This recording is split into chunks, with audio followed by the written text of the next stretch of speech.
Bonjour et bienvenue sur Zen Yogi, tout un état d'esprit, le podcast qui vous veut du bien.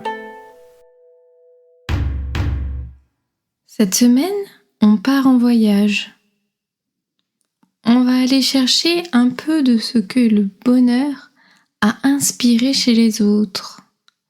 Et l'on commence ce petit tour du monde chez nos amis les Danois, où l'on dit généralement que là-bas, les gens sont plus heureux, malgré le fait qu'ils payent plus d'impôts.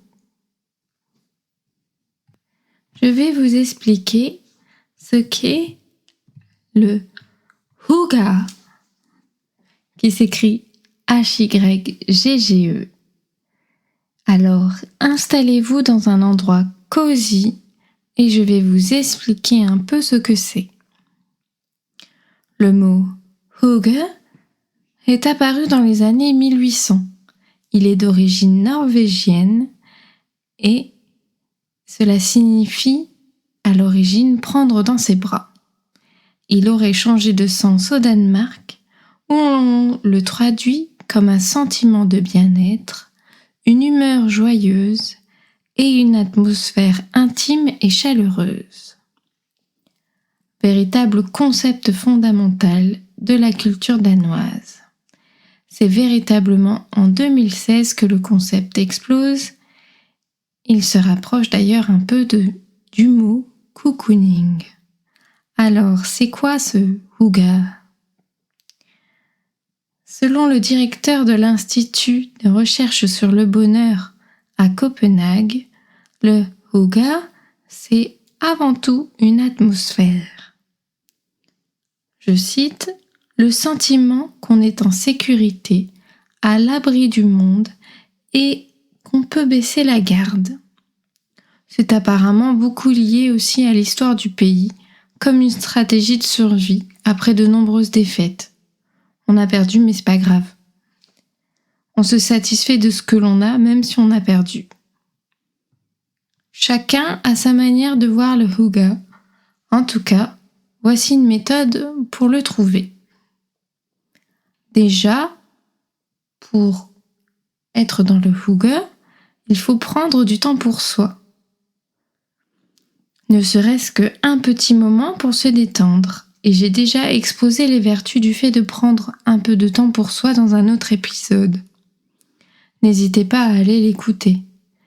Il ne faut pas forcément longtemps pour se détendre, se faire un chocolat chaud, écouter un morceau de musique, apprendre à aimer des petits plaisirs simples. Autre aspect du hygge, s'entourer de gens qu'on aime, pour rendre l'expérience plus enrichissante. Il est agréable de partager ces petits moments avec des personnes que l'on aime, que ce soit la famille, les amis ou même en amoureux. Partager un chocolat chaud avec sa meilleure amie devant un bon feu ou encore faire la cuisine à plusieurs, ça c'est hygge. Le lien avec les autres est très important. Ensuite, il faut trouver votre endroit. Le hygge est aussi beaucoup lié à l'endroit où il se produit. Un endroit chaleureux, cosy, où l'on peut se poser confortablement. L'éclairage y est très important. Il se doit d'être chaleureux. Selon May Viking, le directeur dont j'ai cité tout à l'heure les paroles, le moyen le plus rapide d'atteindre le hygge consiste à allumer des bougies. Et même certains Danois disent qu'il n'y a pas de hygge sans bougies. Il faut des lumières chaudes, réconfortantes. Généralement, ce sont des endroits simples, dénués de superflu, avec des objets qui ont du sens. Les Danois aiment aussi avoir cette attitude face à la consommation en étant plus éco-responsables, ce qui s'oriente un peu vers cet autre mouvement un petit peu parallèle au hygge, c'est le lagom, dans lequel ils sont vraiment orientés zéro déchet. Donc ils utilisent les produits locaux et ils recyclent les objets. Et d'ailleurs, c'est aussi une attitude plus mentale en disant on va pas se vanter d'avoir tel ou tel objet. En tout cas, pour moi, le hygge, c'est vraiment une belle soirée d'hiver devant un feu avec des chaussettes et puis un bon chocolat chaud. J'espère qu'avec ces explications, vous comprenez un peu ce que c'est. Et pour aller plus loin, je vais vous conseiller ces quelques livres.